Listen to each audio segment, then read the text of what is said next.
अब आपको याद होगा जून 2020 में जब गलवान की दुर्भाग्यपूर्ण घटना हुई और हमारे कई जवान और अफसर वीरगति को प्राप्त हो गए, तो प्रधानमंत्री श्री नरेंद्र मोदी ने यह कहा कि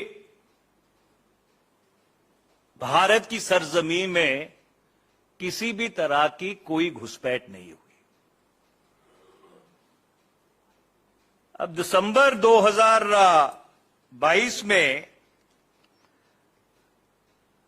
जब डीजीपी और आईजीपी की कॉन्फ्रेंस होती है तो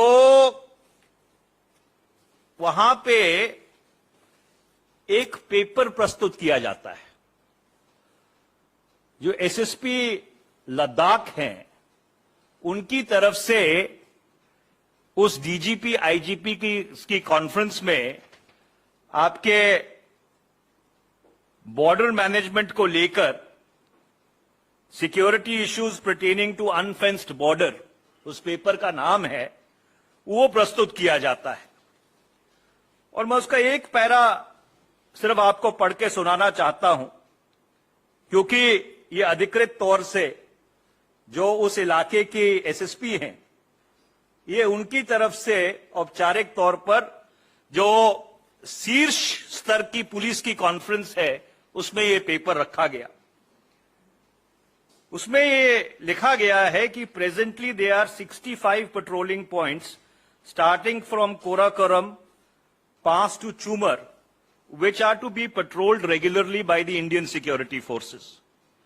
Out of these 65 patrolling points, our presence is lost in 26 patrolling points, that is patrolling points number 5 to 17, 24 to 32, 37, 51, 52 and 62 due to restrictive or no patrolling by the Indian security forces.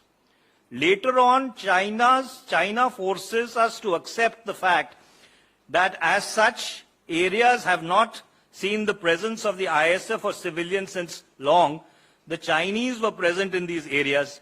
This leads to a shift in the border under control of the Indian security forces towards the Indian side, and a buffer zone is created in all such pockets, which ultimately leads to a loss of control over these areas by India. This tactic of PLA to grab land inch by inch is known as salami slicing.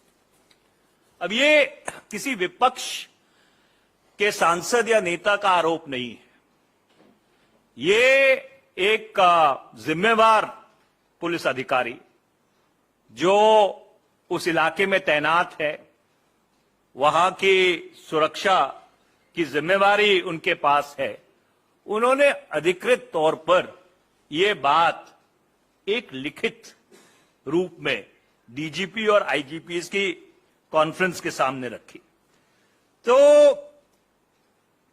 ये बात एक विरोधाभास है। या तो जो प्रधानमंत्री जी कह रहे हैं वो सही है कि भारत की सरजमीन में कोई घुसपैठ नहीं हुई, या ये जो कागज, ये जो पेपर अधिकृत तौर से औपचारिक तौर से पेश किया गया है, ये पेपर सही है। क्योंकि यही वो 2000 किलोमीटर है जिसके बारे में निरंतर और लगातार ये बात उठती आई है कि ये 2000 किलोमीटर जो भारत की सरजमीन है, we have lost to China.